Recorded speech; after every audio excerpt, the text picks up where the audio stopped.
This happened 10 to 12 years ago, and I still have a hard time believing it. Last fall I was taking anthropology in college. For the size of the college, which is about 10,000 students, the class was big. I'd say 30 plus people. On top of that, there wasn't an attendance policy, so I wasn't really there that much. In one of the classes I did go to, we were giving presentations. I didn't know anyone else in the class, so I just sort of looked directly at the professor and then was on my way. I had actually forgotten about the whole presentation a few days later when I got a private message on Facebook. The message was from someone I didn't know and read, "I'm in your anthro class with you. I just thought you were really pretty and wanted to say hi." Harmless enough.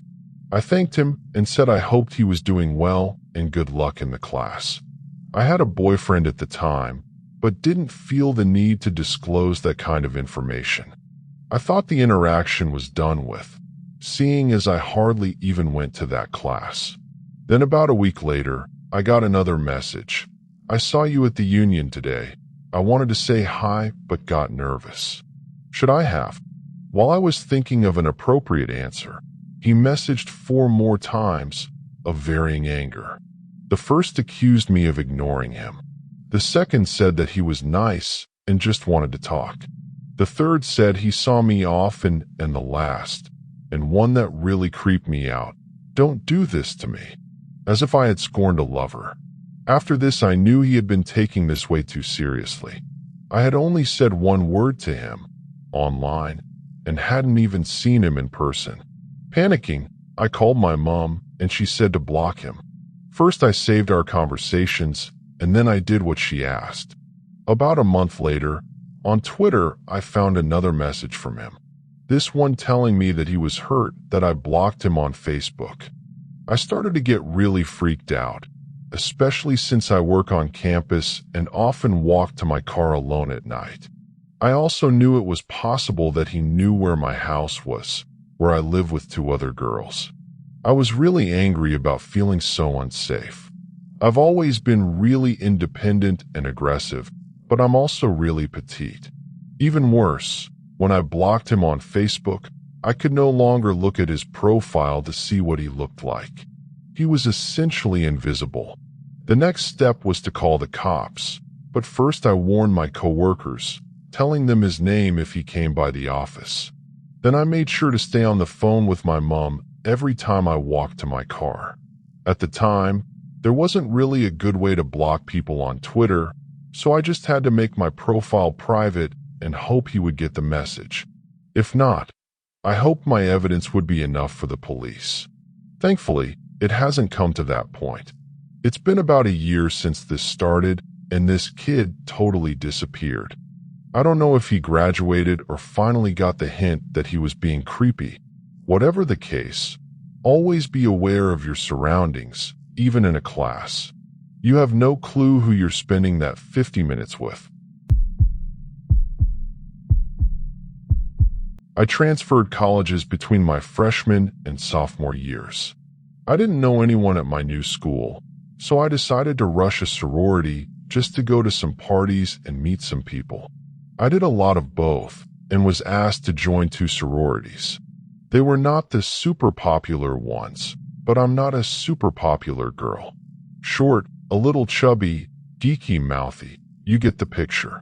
So, I go through rush and join one of the sororities. All of the Greek houses have their meetings on the same night. Then they all go to the same bar to hang out. We all called it the Ton Meat Market. If you went to Slash or going to my old school, you'll know. It was on the corner, just off campus, so lots of college kids hung out there. I met him there. Super tall, like 6 feet 8 inches. Nice looking, seemed to be a nice guy. He was a law enforcement major. I was studying to be a paralegal. Perfect. We struck up a conversation, exchanged info, and so on. Pretty soon he called for a date. We went to a midnight showing of Quadrophenia and started going out pretty regularly after that. As I said, I joined the sorority to meet people. Our house was partnered with a brother frat, and we'd have parties together and so on. We were at the frat house, hosting a Halloween event, when he showed up. His parents were both professors at the school and were on a joint sabbatical in Turkey. There had been a huge earthquake in Turkey that day, and he couldn't contact them. He was freaking out. I did my best to comfort him, and he hung around long enough to make me and the frat guys holding the party uncomfortable. Finally, he went back to his apartment to wait for news. I promised I'd check in later. Oddly, he never said any more about them. We dated for a couple of months, and I began to get pretty uncomfortable with him.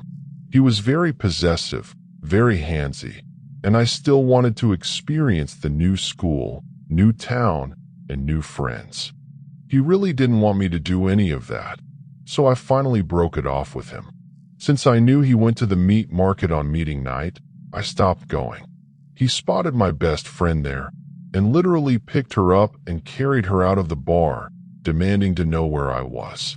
She wouldn't tell him anything, and her boyfriend made a huge scene and scared him off. She and I both took pains not to run into him. I was living in the sorority house, in a room that had windows on two sides, so I was pretty exposed. My big sister in the sorority also knew the guy I had gone out with, and started telling me that she had heard that he was threatening me. He was talking about coming to the house, breaking in the windows, and raping and killing me. Did I say he's 6 feet 8 inches? And I'm 5 feet 2 inches? I got pretty freaked out about all this. She was pretty specific with what he'd said, and I was scared. It was coming up on the last few weeks of school, and I ended up moving home and commuting almost 2 hours each way for my finals. I quit that school and never went back, even though I really liked the school, was elected president of my sorority, and loved the town. And no, stupidly, I didn't report any of this. That summer, I applied for a job at the new music venue in town. I was offered a job in concessions, then found out he was in security at the venue. No way. I declined the job, and I've never even been to that venue. During overnight college orientation, a guy who had been staring at me all day locked the dorm room door behind him, and the only thing that stopped him was my friends walking in at the last second. I have to say that I've met many creepy people in my life, from being stalked at a local Taco Bell to having to screen hundreds of messages and friend requests from one guy on Facebook and every other social media I own. I am no stranger to the invasion of privacy. But what I will tell you is that none of those compare to anything I had to deal with during my overnight college orientation. My morning started off fine. I woke up at 5 in the morning, got dressed, then my best friend and I were out the door. We drove the 30 minutes out to campus and arrived with enough time to make friends in our separate orientation groups. The day goes on, I meet quite a few people. One in particular. It was a boy, about 6 foot, maybe shorter. He had taken a liking to me, as he said twice in the first hour of meeting me, and he would not stop staring. He didn't seem to have anyone to talk to all day, so I said a few nice things to him, here and there, but he honestly creeped me out. Throughout the day was pretty much uneventful though. Group scavenger hunt, lunch, photos, hanging with friends, and I'll admit I was a bit creeped out when I saw him every time I turned around, wearing a large grin. But that wasn't all there was to the overnight event. The counselors had planned a giant dance party for us all, which was fun. Sumo wrestling suits, snow cones, nachos, DJ, and whatnot. I could hardly believe it was for school, but as the night wore on, I grew tired. So I told my friends I was heading up to my dorm room. Sadly for me, my key card had a habit of not working half the time. So when I got up to my room, I was frustrated at its inability to open my door. None of my roommates for the night were in yet, so I slid down to the floor with a very heavy sigh. One of my friends, who was in a different dorm than I was, came up from the elevator and saw me, then asked if I wanted to stay in his room for a little while. Two of our other friends, great girls by the way, were hanging in there already. So I said yes. As we get to his dorm, I see only one of the girls, as the other one had decided to go to bed. After about 15 minutes of vague conversation, my two friends said they were going to go lie down for a while. They definitely hooked up. In any case, I was alone in the room when I heard the door open. I turned around and saw the creepy guy from earlier walk in. He laid eyes on me, and a smile slowly appeared on his face. He asked me how I was, and if I liked the campus. I heard a click, but I wasn't sure what it was from. I said I was fine and that the campus was beautiful. He agreed it was beautiful and stepped closer to me. And in a very blunt fashion, he was basically groping and kissing me. He smelled and tasted like weed, which nauseated me while simultaneously giving me the strength to shove him off. He back hit the fridge with a bang. I ran past him, over to the door, only to realize he'd locked it.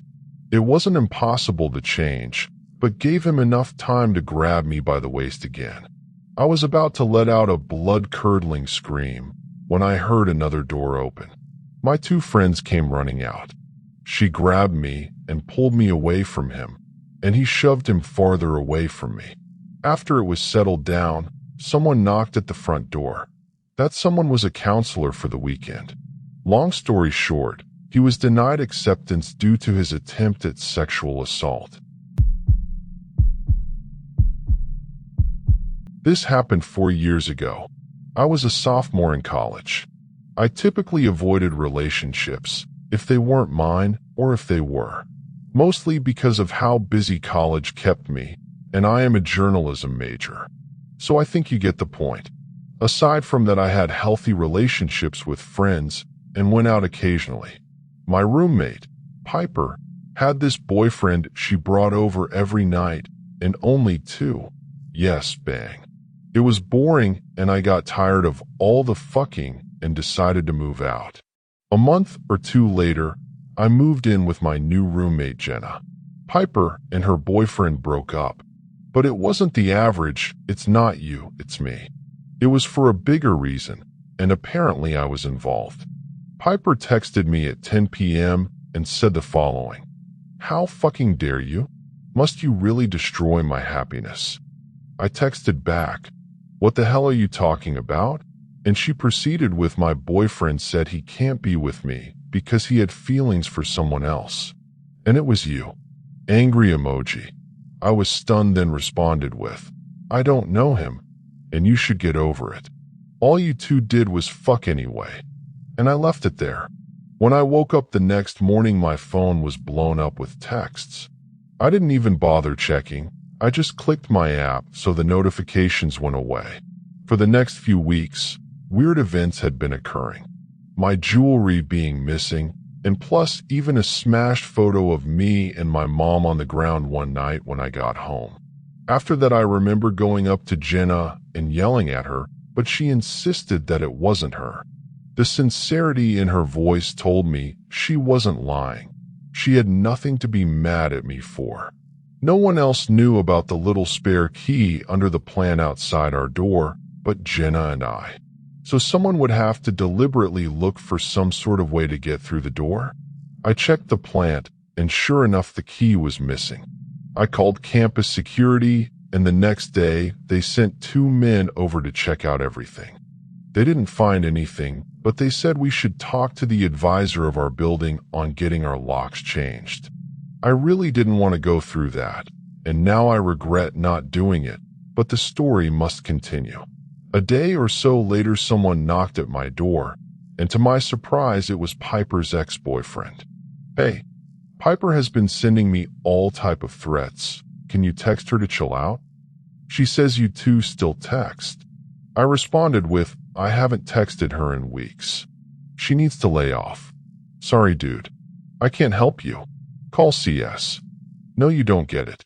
The threats are so bad. Can I show you?" He asked. I agreed, and when he showed me, I was disgusted. This girl was sick, and since he chose not to report it, the only word I could give him was to stay safe. That night, I was working on a paper on some writer and what he did to protect whatever, and I kept hearing footsteps in the living room. I got up to go check because it was weird if Jenna were to wake up at 3 a.m. And all I could think was she got up to go get food somewhere. I walked out, and it was completely dark. I couldn't see anything except my lamp from my room illuminating a little bit of the couch. "Jenna, is that you?" I waited and then heard a voice say, Yeah, I have a headache. I'm going to the store." That was not Jenna's voice. I made the brave decision to play along. "Hold on, Jenna. Let me get you money. I won't turn on the light." "Okay," I said. The voice silently whispered, "Okay." I walked back in my room and looked for some sort of weapon, turned off the light, and then stood in the door frame. "Come here. The light's off so it won't strain your eyes." The person started walking over towards the door frame. The only weapon I had was a very sharp hanger that I had broken off a while back. She still came closer. As I heard her footsteps nearing, I remembered there was a light switch next to my door, and I switched it on. The light flooded into the room fast, and to my horror, it was Piper's ex-boyfriend. I quickly thrusted my foot at his knee and kneed him in the groin. He was on the floor, and I yelled out Jenna's name. Jenna rushed in and screamed. I yelled, "Call the police or campus security or someone quick." She pulled her phone off the counter and quickly dialed someone up. I noticed in his hand was the key from under the pot. This whole time, I figured Piper was doing all this snooping around, and that Piper would be the one I would see when I switched the light on. I was so wrong. Eventually, police came and took him down to the station and took a statement from me. I called the police a few days after the incident, but they didn't tell me a word. Jenna's brother works for the police station, and she invited him over to get details because he was assigned to work on the case as well as others. He asked me a bunch of questions about what texts I received and all that, but the problem was I didn't check them, but I showed them, and he asked, "Did Piper usually write like this?" I looked, and it was nothing like how Piper's grammar was. After that, he told me everything. Accordingly, Piper's ex wasn't the one who broke up with Piper. Piper broke up with him, and he was so mad, he pushed her down and stole her phone. He apparently always had some weird infatuation with me, and long story short, the sick creep was breaking into my house, pretending to be Piper and sending threats to himself and I in order to receive my sympathy. The most disturbing thing was that there was rope in his jacket pocket. What he planned to do with it, I don't know, but it's so weird to think about. So after hearing all that, it was enough to make me decide to file a restraining order. He couldn't be anywhere near me in a 100-mile radius. I moved schools after that and went to a bigger city in Northern California. He got put in jail for a short time, and now 4 years later, and I still keep in touch with Jenna. Jenna told me that when he got out, he asked a lot about me to a lot of people and where I went. No one told him because it was a small town and word travels very fast. Apparently, he found a girlfriend and moved away somewhere I don't care to know about. All I know is that I hope that girlfriend is as crazy as he is or smart enough to leave. Piper and I reconnected when it was my senior year in my new college, and we are still friends. It freaks me out to know that he was in the same dorm with me, and I had no clue. I'm a 20-something-year-old guy. Several years ago, I was a college student, and I was nearing graduation, as this was my final year. It was the fall, and I was bored on a Saturday night. There was not much to do except finishing up some assignments. I was rather fatigued and hungry, so I took a break from my work and decided to head to the late-night cafe across campus. I turned the lights off in my room, locked my door, and headed down the lobby. Then from the empty lobby, I went outside. It was a still night, and there did not appear to be anyone around. However, As I was leaving my dorm pathway, there was a clanking sound, and only a very short distance was walked by me when I noticed by the corner of my eye a burly-looking man near the bike rack right outside the dorm. He appeared to be in his 20s and was tampering with the chains of the bike rack. It looked suspicious, and I suspected that he may have been attempting theft. I already had butterflies in my stomach. However, because I did not want any trouble, along with the fact that it was late at night with no one around except this creepy guy, I pretended like I did not see him. Thus, I continued to walk. Suddenly, the man stopped attempting to break the bike locks, turned to my direction, and began to follow me slowly. I noticed this, and my stomach dropped. I could feel the pounding of my heart in my chest as he continued to pursue me. I began to walk quicker, as I would continually peer at the man by the corner of my eye. The man noticed I was onto him, stopped following me, and went back to the bike racks. Across the rest of the walk, I was still shaking as I constantly glanced back to see if the man was watching me from afar. Fortunately, he was not. When I arrived at the cafeteria across campus, I was thankful to see one of my friends. I explained to him what had just happened, and you could tell he was unnerved, saying that the world is full of crazy people. Fortunately, he offered to walk me back to my dorm. So after we both got a bite to eat, that's exactly what he did. When I got back to my dorm pathway, the man was gone. My friend told me to stay safe, and we went our separate ways. For the rest of the night, I stayed in my dorm. This incident was a few years ago, but I believe I also spoke to campus security about it. However, they never found the guy. There have been many times in which I walked alone on campus and nothing has happened. However, this incident was certainly a chilling experience I will never forget.